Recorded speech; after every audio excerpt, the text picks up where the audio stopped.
Welcome back to Whitey's Whispers, episode 17. Unfortunately, a little bit of a technical error last week and we couldn't go there, but we're back this week, and after a tough loss against East Perth, we've thought I'd better go straight to the top and get on the skipper. So welcome, Cookie. Thanks for having me, Craigie. I heard a lot about it, mate. Probably a good thing that last episode didn't go there. I think it was Swanee, so would have been a bit of shit spoken. So I think he was going for the most likes too, so we wouldn't have heard the end of it. He's filthy as all can be, mate. Mate, it's never good to be on the back end of a flogging like we were on the weekend, and especially at this time of the year and with our season in the balance. But what are some of the most important things that probably need to occur this week on the track to make sure we're fighting fit for Subi this weekend and try and keep the year alive? Yeah, no, that wasn't any fun, was it, being out there on the weekend? So they're never easy. It's quite embarrassing, to be honest. But look, we've got to rebound. Tonight's pretty important. We've got to have a good week on the track. Obviously, tonight's main training. So we had an extended review last night. Got out of here pretty late, mate. And a bit of a heart-to-heart. So we'll put a few things in place and work on them tonight, and just about galvanising the group again, making sure everyone's right to go and get ready for the benchmark this week. Good, mate, good. Hopefully all those things can occur. And, mate, you really embraced the captaincy since you've come across. I think you took over in 2012. And this year you've just taken an extra step. You've gone the extra mile, and I reckon you're really doing a good job. Is it something you really work on, or is it something that comes naturally? Yeah, look, mate, I've been very fortunate to have the role for the last 4 years.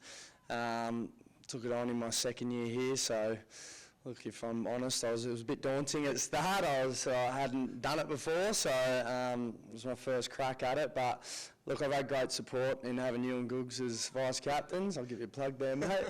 Push you up the wrong track. Yeah, we've got young blokes like Smack and Paz that are coming through that are going to be great future leaders for the club as well. So that's made it a bit easy. But in terms of concentrating on the role, no, not really. Just try and keep the same. Try and reiterate the messages that the coaches have, mate, and pass them down, and then just motivate the boys to get out there and have a crack. Yeah, good, mate. And mate, what have been some of the major positives this year, and some things that we can carry forward and hopefully put on, make sure they carry on into the finals, hopefully? Positives probably getting the youth in. Again, probably had Carl Archie last couple of weeks. He's come in and played more than his role probably. He's very exciting talent. We've got Drago that's come in, and young Bailey Matera as well, future stars of the club. So blood in the youngsters again has been good. Probably the twos team more than anything. Mate, they're sitting at the top of the ladder and going really well, and we put things in place at the start of the year in terms of our values, and they've carried them out better than anyone. So that's another massive positive. Probably in closing out close games as well, mate. I reckon the last couple of years we sort of would be on the other end of it. So seem to have turned the table there a bit. So yeah, good, mate. And and hopefully this week's a close game. We can close it away as well. Mate, why don't you tell me about your first your AFL game? I think it was Collingwood v Carlton at the G. Can you tell us one of those most memorable moments that you had during that game? It was probably 80,000 out there, mate. So again, that was daunting, a bit more daunting than taking on the captaincy. But usually when I tell you this one, mate, I'm pretty full at the time, so I'll try it sober. I'm a bit more animated than I will be here, sitting in a chair too. I usually get up and dance around a bit. But look, we're playing Carlton. I think it was round 18. I can't even remember back then. I had hair though. And I started on Bryce Gibbs, so I started half back on Bryce Gibbs, and I think it was getting late in the game. We were luckily up at the time, so it happened to be one of the changeovers that occur in a game. It was Simon Prestigiacomo, a name I love to say, that I swapped over with at the time. Sort of Gibbs had run back and then charged up. I'm a bit slow, so Presti took over. He was a bit quicker than me. And he took over on Gibbs, and I've looked back, and there was a big Mack truck sitting deep in the forward line in Brendan Fevola. So what better bloke to replace Presti than a 78 kilo ring and wet 18-year-old?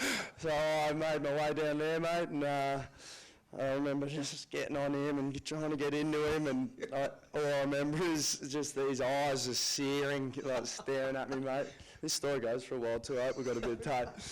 So he's looking at me. I could just sense him looking at me. I'm looking at the ball coming down. He's just staring at me the whole time. I don't know who was more scared, because I've looked up and looked at Presty too, and he was just looking back at me. I don't know if he was more nervous about being out of the cage because he's comfy about being back there, or being at half back, or seeing me on the Mack truck. So anyway, he's staring at me, and I remember I just had him whispering in my ear the whole time. He's going, "Gee, you'd be shitting yourself, wouldn't you?" I'm thinking, shit. He goes, look how quick that ball's coming down the wing. How quick's it coming down? I was thinking, shit, it is coming pretty quick. Anyway, I was thinking, shut up. I didn't look at him. And we started a little wrestle, what I thought was a wrestle. He was just pushing me aside with his big mitt.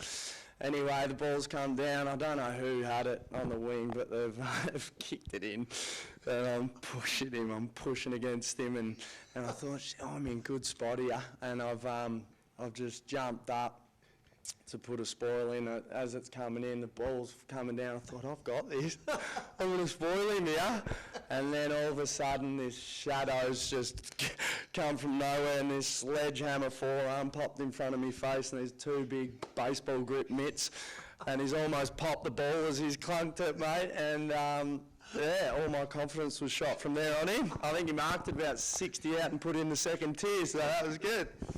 Mate, and you have just taken the cake for the longest answered question for the year. And can I tell you, Virgil at home, when he does that joke, that goes for about 30 minutes longer than that as well. So, and mate, I want to touch on, you moved over from, you're from country Victoria, Rosebud, and you've moved over and you brought your good mate Marmo with you, currently lives with you. And I've given you a call for a little bit of ammunition, I should say, this week, and he wanted me to ask you why you've never ever donated one of your little teeth to the Tooth Fairy.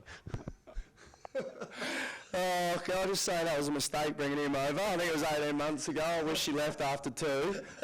Yeah, and you're obviously scraping the bottom of the barrel if you're ringing in for a few jokes too. That's sort of inappropriate. I thought that was the case. Yeah, look, mate, I don't have the best grill, all right? They're quiet little teeth. You don't have to keep staring at them. Every time I go to the dentist too, the boys are asking if I'm going to get a clean or a gum guard too, so that's always good. Yeah, but look, I've never... I did lose a couple. I did, yeah. Can't tell. The piggy bank, but they just didn't seem to grow, mate. But look, I'd rather have little chompers than big tombstones like him, right? Yeah, fair enough, mate. And mate, the second thing you mentioned, one thing that I don't think many of the boys know, that every night before you go to bed, you've got the dictionary on the bedside table, and you like to read one page every night before going to bed. Can you confirm if this is true? And if so, why? No, that's not on the bedside table. There is a dictionary at home, mate. This is Marmo again, is it? Yeah. He's cost me about $100 this year in fines too. He's managed to get close to Higo, who's our fines master, and he's cost me, well, it's probably over 100 too, so if anyone's looking for a new house, mate, I'm in. Yeah, no, the dictionary does float around, mate. I get into it, probably not every night, maybe twice a week. Look, I've got little teeth. It's not the best scones, so the vocabulary's got to be expanded a bit, mate, so I practice a little bit. Well, you'd be like halfway through the A's at the moment, I guess. Yeah, I've been into it for 4 years. Mate, and lastly, I want to just touch on some of your strange body parts. You've got freakishly small calves, you've got elbows that bend out rather than in, and I just want you to touch on this, the big dent that you've got in the back of your head and how that came about. You start really well with 3 good footy questions, you end like this, mate. Never coming back on.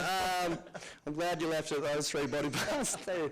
Yeah, mate, I've managed to not grow quite into my skull. I think I was dropped at birth or something like that, so Mum tells me, but I won't tell a few of the stories that I'll let you have after a couple of beers, but I don't know, it could also revert back to the story of my first AFL game when I was on Fev, and I remember it being a fairly solid contest, so if you measure the diameter of his knee and my dent, it probably matches too, mate, so that's all I got for you. Good, mate.